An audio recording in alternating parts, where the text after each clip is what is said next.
to, auditors are, shall I say, conservative. And you're not, I don't think you will find an auditor that if they found true defalcation or theft, wouldn't mention it, no matter how small. Again, because of what you don't know occurred that you didn't see, and also because of the tone. One of the things that auditors look for is the tone in the organization.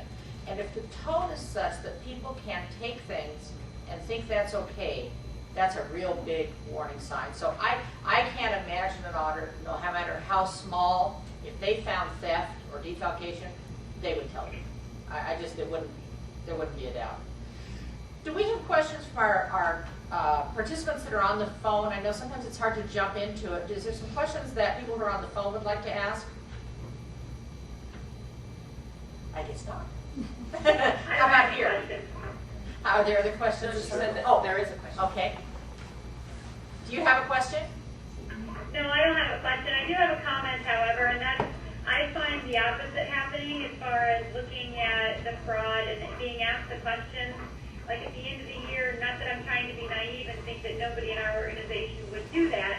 I just have a hard time putting on the fraud cap and thinking of ways that people could commit fraud. Sure, and it is hard. It's an education process. You bet. Yeah. And I think what Mary said earlier about kind of educating and people thinking about that during the year, it kind of increases the more you're exposed to it. Absolutely. But if I could, I would just answer with, I'm in the middle of reading a wonderful book right now, and I cannot think of the author's name, but it's called The Battle for the Soul of Capitalism. Anyone know who the author is off the top of your head? I saw him on Bill Moyer's recent. Vogel? Vogel. Vogel. Yeah. He talks about the difference between a management attitude and an ownership attitude. And this is appropriate both for for-profits and for non-profits. And he says, if you only have a management attitude, then you're managing to abstract numbers or to short-term numbers. And that's not what builds equity of companies, and it's not what builds durability for nonprofit organizations. You have to look for ownership, and ownership is about building long-term value. So when you look for those fraud kinds of things, you're in a nonprofit, you're also helping the board exercise its ownership responsibilities. And that was a really, he articulates really well what that mindset is. Sure. Yeah, and I think that too, that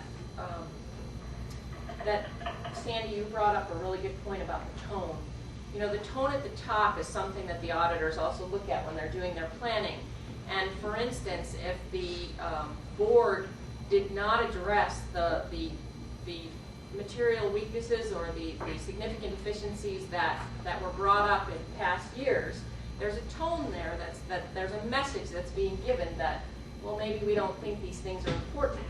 And so again, in that example that I gave you where everybody thought that these controls were being done, but no one was actually bothering to look, there's a message that was being given to that bookkeeper receptionist that said, we're not going to bother to check up on you. It's, you know, that's not important.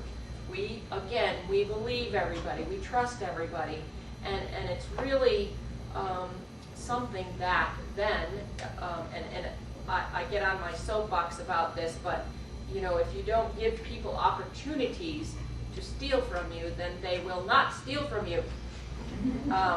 So that, I mean, again, but it's the tone of how the board receives those kind of messages and how seriously they take the issues about fraud and where are the fraud risks in an organization, because I can tell you that there are fraud risks in any organization.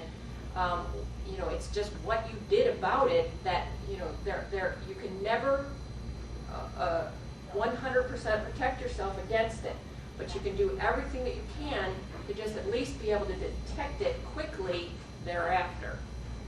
Thank you. I think, you know, one of the things that's been kind of a theme in the questions and answers today too is the communication element.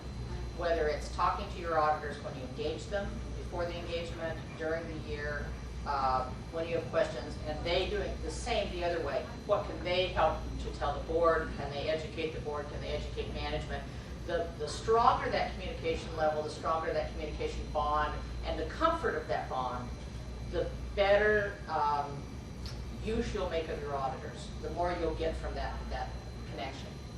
Absolutely. question? We're just about ready to wrap up. Yes. I have a question kind of going the other way related to the risk assessment standards. We've been communicating with our clients that this is coming up, been talking about the fact we're going to have to walk through their systems and there's going to be more documentation. And we were just talking about this yesterday in the office. How much, as far as what they need to document, how hard-nosed do we have to be with this? Because, you know, you read things and it's like, oh my gosh, you're going to have to write, you know, a book this thick to document everything for us to then walk through.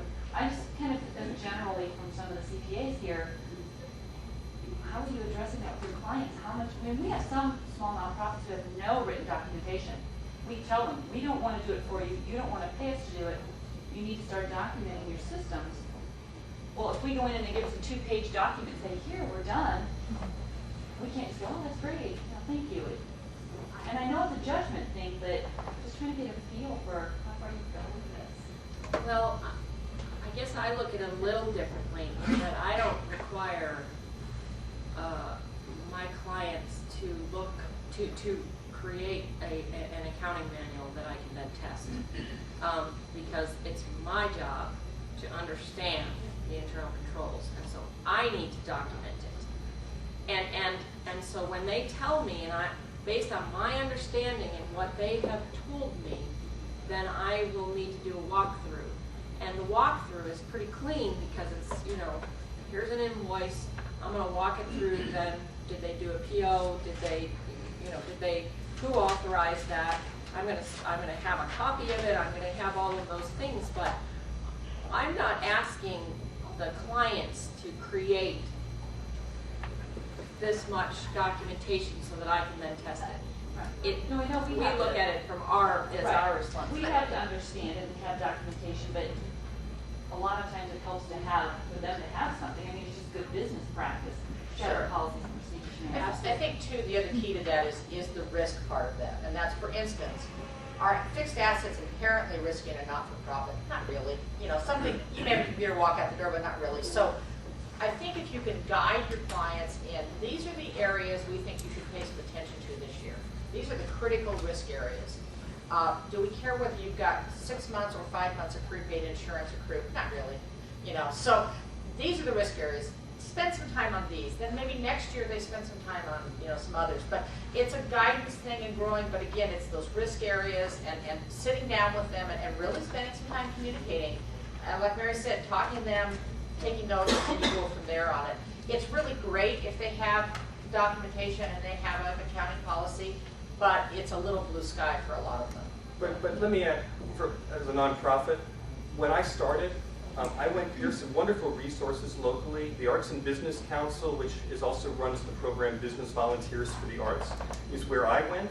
And through that organization, a CPA wrote the very first draft of accounting standards that we still use today. He wrote it, I took it through my board of directors for ratification. We made adjustments based on the model that he laid out. And ever since, we track those changes. An HR professional wrote my entire HR manual, my employee handbook. And it's really not outrageous to suggest to those organizations, especially if they're moving to the point of having an audit, that that documentation should be there. And they would also find that if they just called up any other nonprofit and you said, could I just get a copy of your accounting policies? Can I see what they look like? I would bet that there's no nonprofit in town that would turn them away. We would all be glad to share. That's kind of the beauty of working in the nonprofit sector. Well, thank you so much for joining us today. And I think there's been a lot of good discussion, and I thank you for coming. It's been a really good event, and we hope to see you at another one, and maybe we pick up on some more of these questions on another event. So thank you very much, and thank you to Mary, and thank you to Matt for coming too.